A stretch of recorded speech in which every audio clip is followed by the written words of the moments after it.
Hello everyone, and this is the view from the other window with the sliding door to the little balcony.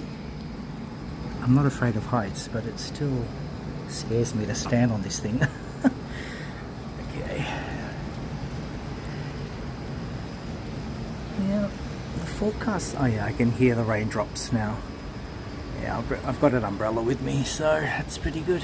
I mean, it's pretty good. Like, it's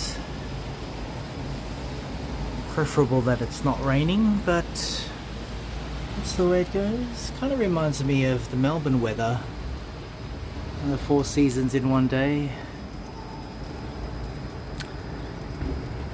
Coming on to the last days of November. This is November the 30th.